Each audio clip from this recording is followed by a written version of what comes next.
What is the world's most dangerous word? If you had to come up with one, let's just have a response. What is the world's most dangerous word? War, hate, unbelief. Later. Wants. Money. Independence. A lot of different ideas there. Well, in this context that we're going to be talking about this week and the rest of this month, Fast Company magazine. I'm not sure if you're familiar with Fast Company magazine, but it is a business magazine, kind of a entrepreneurial type magazine. It says this, it says that more is the single most powerful word, not just in our finances, but in our entire culture. The word more, M-O-R-E. Now, what I would like to throw out is this idea that the word more is not the most powerful word, but it can be the most dangerous word. It can be the most dangerous word. Think about it for a moment. What can more do to someone's thinking or someone's life? You ever thought that where you live is really nice until you've seen somebody else's place that has more than you? All of a sudden there's more square footage, there's more rooms, and most importantly, there's more space in the garage. Yeah, look for those important things, all right? Or how about that car that you had that you thought once was, the best car ever made, the newest, fastest, shiniest, and then after a while somehow we look around and we decide, well, there are cars with more horsepower, more gas mileage, and most importantly, more cup holders and USB ports, all right? Yeah, that they're coming out with. More is the reason that the average credit card owner that does not pay off the monthly balance every month owes on an average $9,333 on their credit card because of the desire to get more. More can keep us from being generous with people because we tell ourselves, I'll help others more, I'll give more when I have more so that I have more time and ability to do more. More often pushes us to work harder, to make relational sacrifices, telling ourselves, when I have more time, I'll put more into my relationships once I'm making more. Ironically, more many times leads to less when you think about it.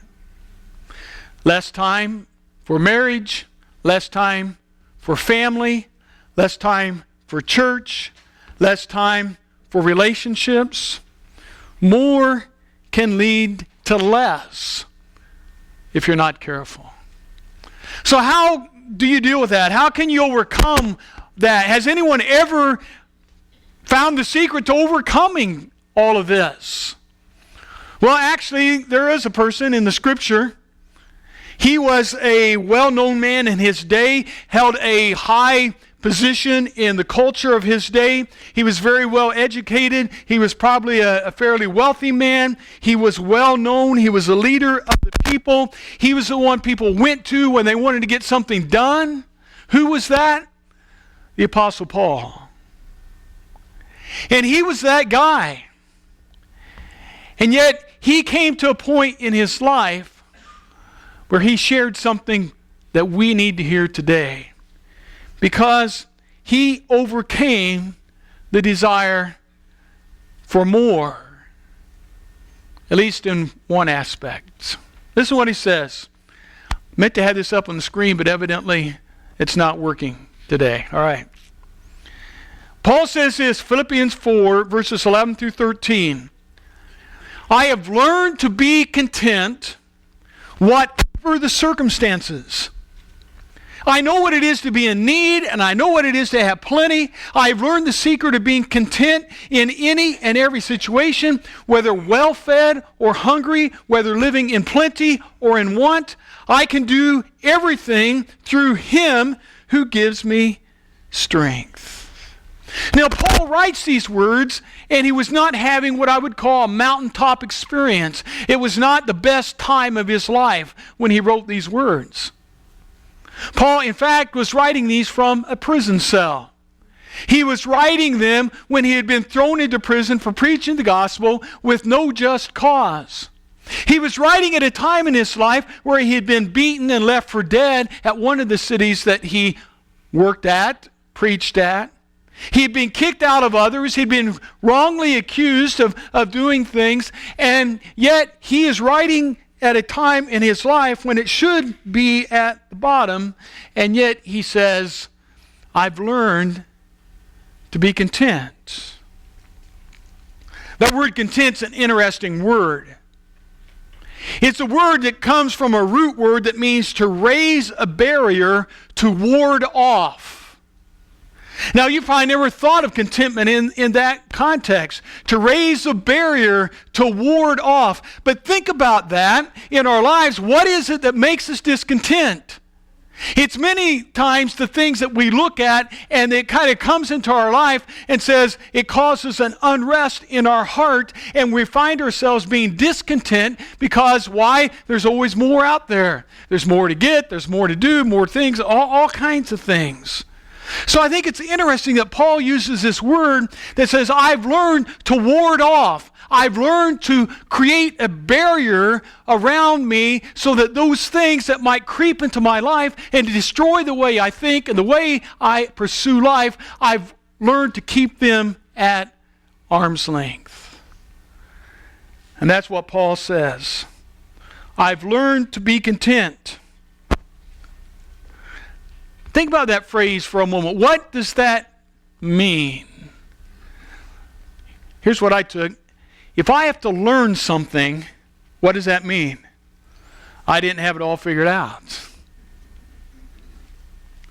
Paul says, I've learned to be content. Then it goes on to the next verse. He emphasizes it even more.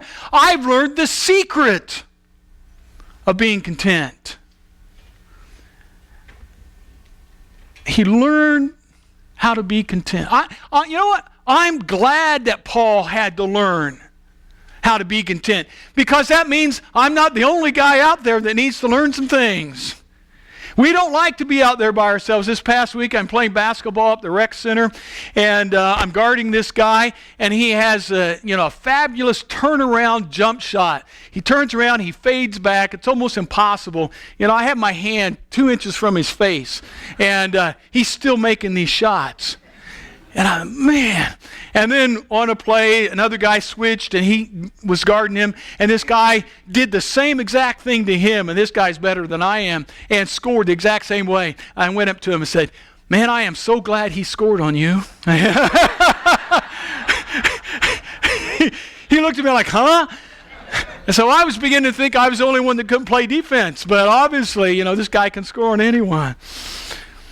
Well, Paul didn't have it all figured out when it comes to being content.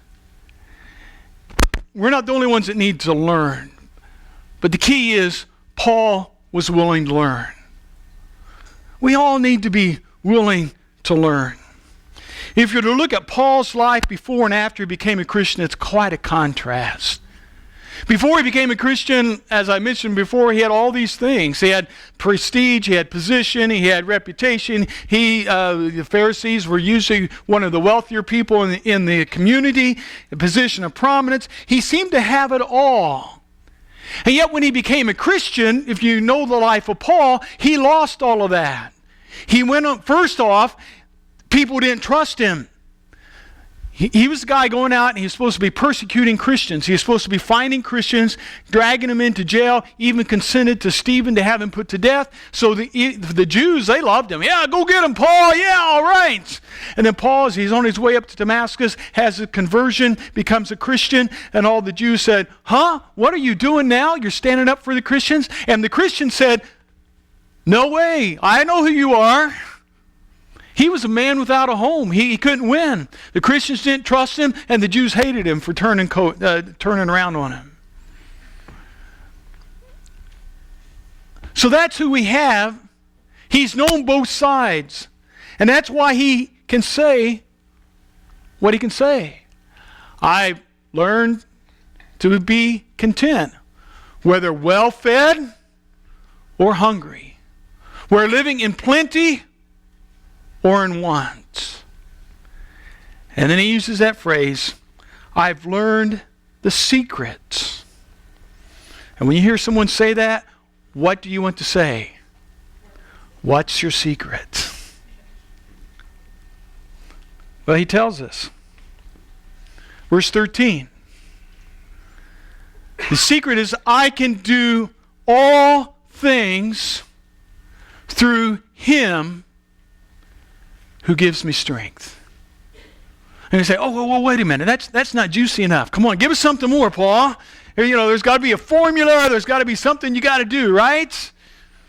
No, Paul just says, I can do all things through him who gives me strength. The world's most dangerous word is more, and that can be applied to the negative context, as I mentioned before. But also, it can be the most dangerous word when applied in a positive context. Because the secret is having more of God in our lives. If I can have a better understanding of who God is and what he has done for me and the sacrifices he's made and all those other things, then I can have more of God, and that's the secret. When Paul says, I've learned the secret, I can get through all things. The word there is power, dunamis, dynamite. I can get through all things through him who gives me strength. Because Paul knew he couldn't do it on his own. He didn't have the strength to keep on going. This sense of contentment was not anything that he himself could come up with by himself. And we need to grasp that secret and understand what true contentment is in our lives. It's not simply wanting more of this and more of that and all of those type of things, but it's wanting more of God. And then all of a sudden it changes our perspective on our purpose for life, doesn't it? If I can understand who I am as a creature of God, as a creation of God, and that he has given me a greater purpose in life than just to wake up and go to work, earn a paycheck, go home, watch TV, and go to bed and repeat, then all of a sudden it brings into perspective what this is all about. It impacts our relationship with others. How we treat others. They're not objects to be used to get personal gain, but they become people who need to be loved and cared for and helped. It impacts the way we use our money and the material things that God has blessed us with. Instead of always spending more to get more, that's never going to satisfy, because there's $1 billion industry out there that does what? It's called advertising. And it has one goal: to make you discontented. But all of a sudden, we look at it and we say, God has blessed me above more than I could ever imagine or hope for.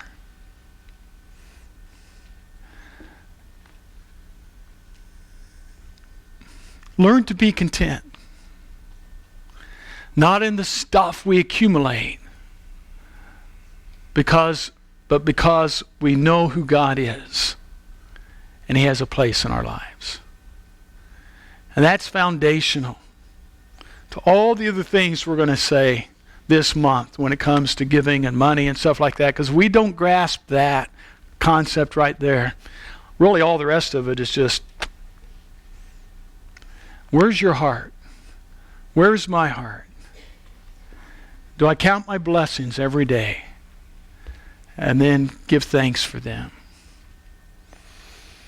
Next week, I'm going to look at some more specific passages on this topic.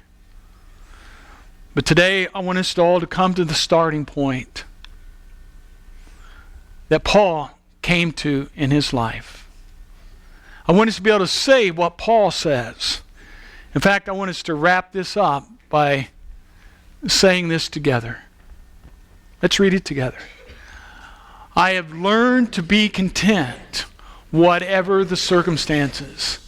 I know what it is to be in need, and I know what it is to have plenty. I have learned the secret of being content in any and every situation, whether well-fed or hungry, whether living in plenty or in want. I can do everything through Him who gives me strength. Let's pray.